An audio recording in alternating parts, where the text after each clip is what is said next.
is a tour of the inside. That's the front door you enter into.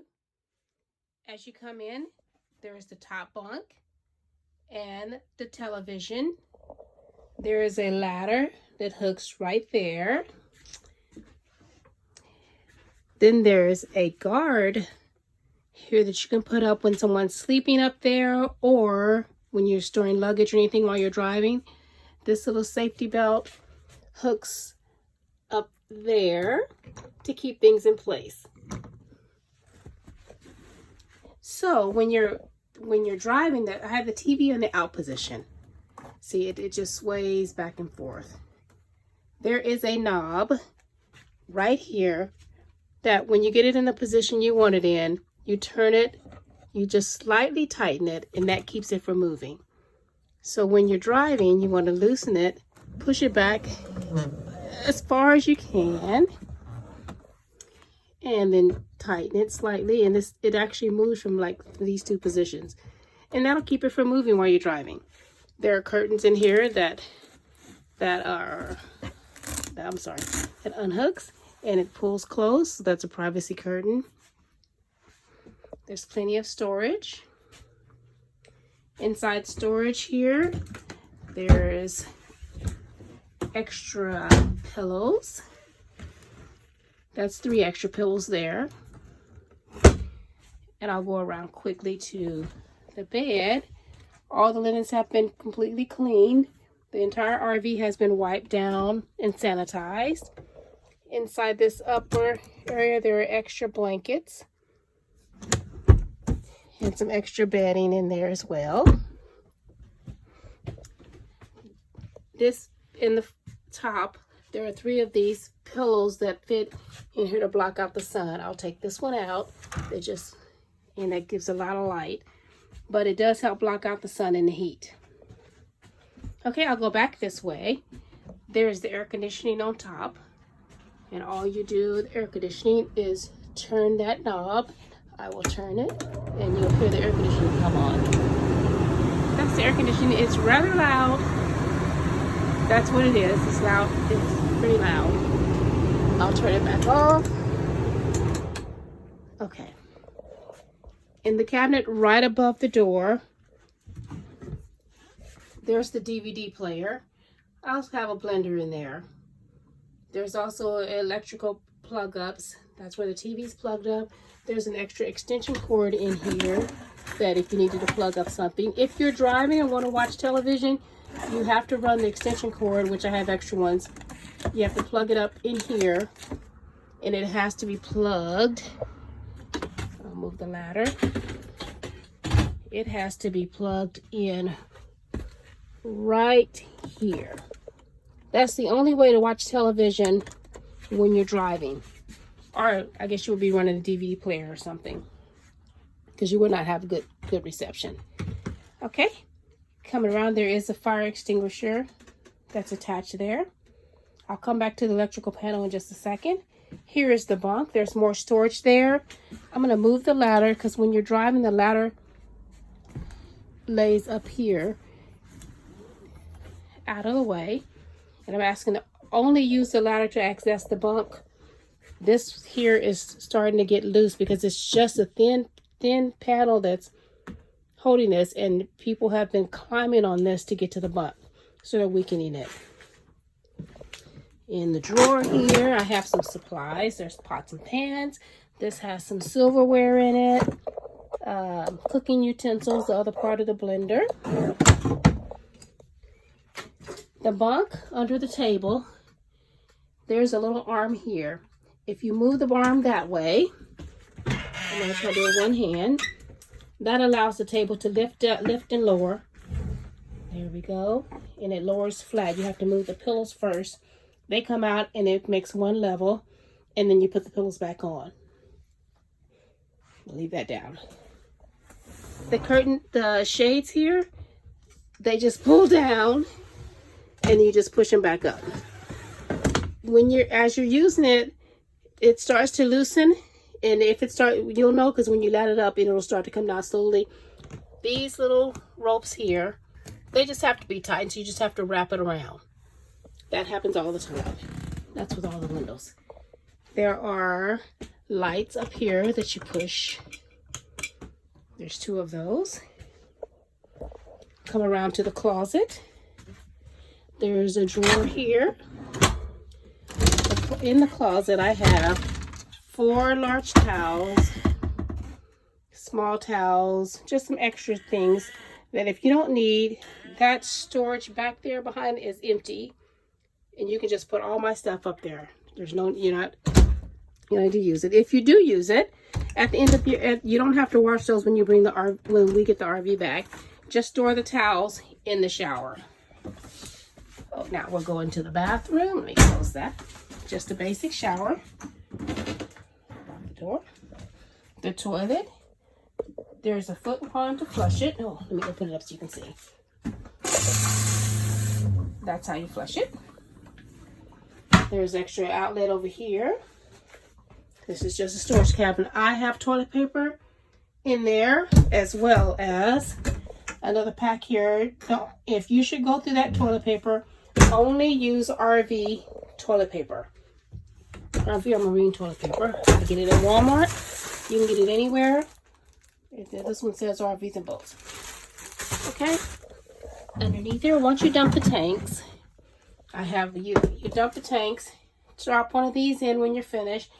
Hold the foot pedal down, or just add enough water in there for maybe like 20 seconds, I guess would be long enough. Just to have water in the tank to help those dissolve.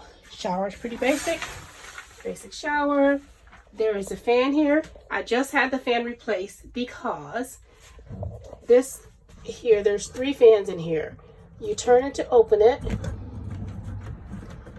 See it open to the outdoors, and then there's a lever here that turns the fan. That's the exhaust fan to help the exhaust go out, which is great. What's happening is that renters, when you only need to open it and just give it a slight tighten, not anything too tight, because they've stripped it and broken the mechanism. So all you need to do is close it, and that's it. Now, it's not tightened or anything, so it's just very movable. It's not going to go anywhere by itself. Okay? The light switch is here on the wall. Going around to the bed. Back there, underneath there are 2 push lights, lights that you push, and there's the speakers there. Pretty basic. It's a bed. Coming around here, here's the refrigerator.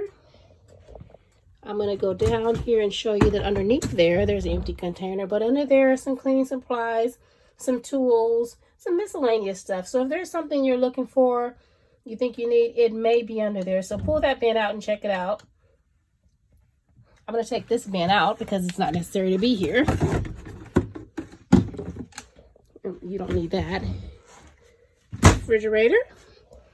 There's the freezer.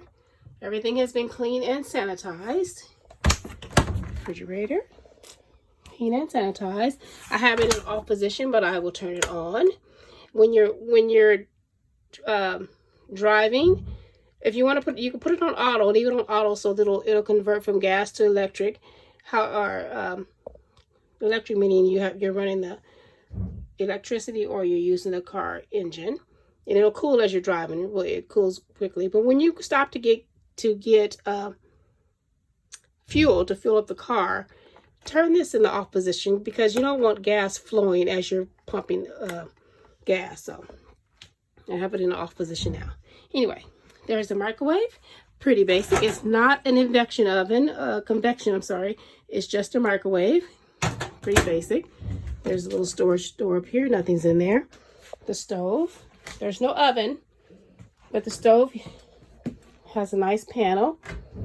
This one, the first one flips, and you want to flip the whole thing if you're ever using it.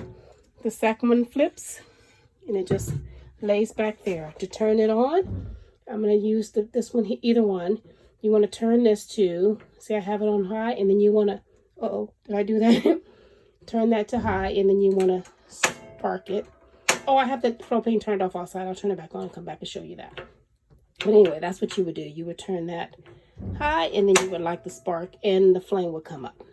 I have it turned off because it's stored, and I'm showing you that so that I'll show you how to turn it on outside. There's the faucet. And here are the remotes to the Fire Stick, the TV, and then the DVD player. Extra empty drawers. And here's the toaster. What happened to the coffee maker? Oh, I have one there. Some extra coffee, some seasoning, forks and spoons. I'll show you in this one. Paper towels, some plates, forks, napkins. And once again, if you don't need any of these things, you just put them in that bin. Just put them out of the way, somewhere out of the way. In this cabinet above the sink, there's the Keurig coffee maker.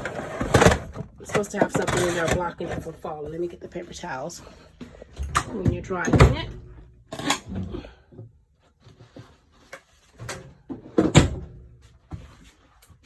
That way to keep it from falling over.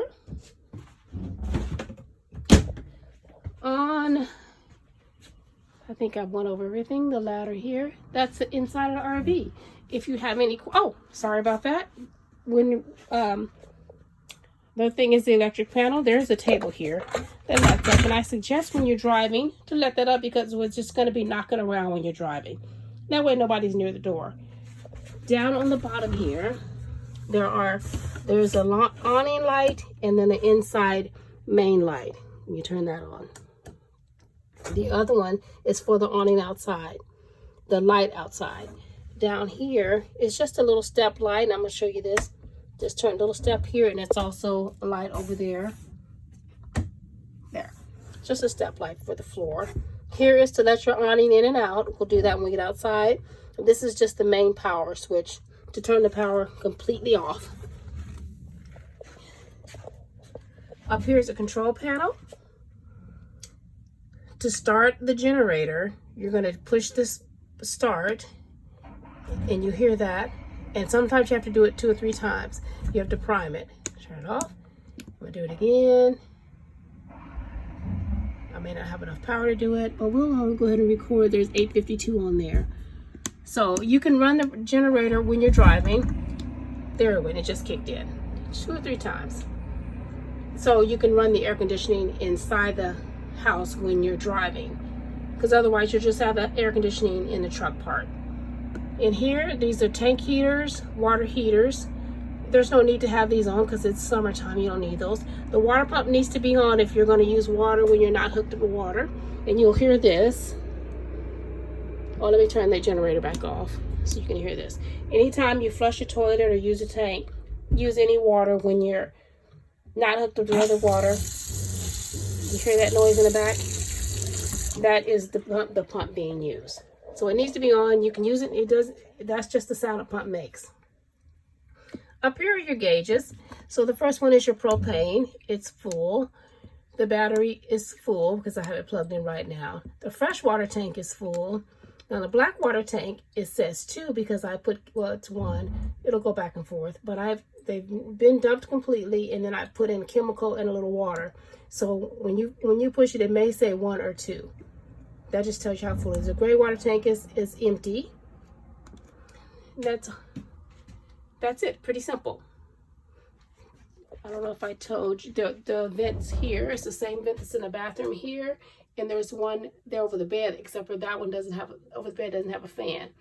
This one, you do the same function of turning that knob, not to tighten it because you don't want to strip it. And underneath here is the button to turn it. One is a light switch, and the other is the other one I'm gonna push it is to turn that fan on up there. So that fan is running, and that is this switch here. The video is going too long, so I'm gonna go off and start a video for outdoors.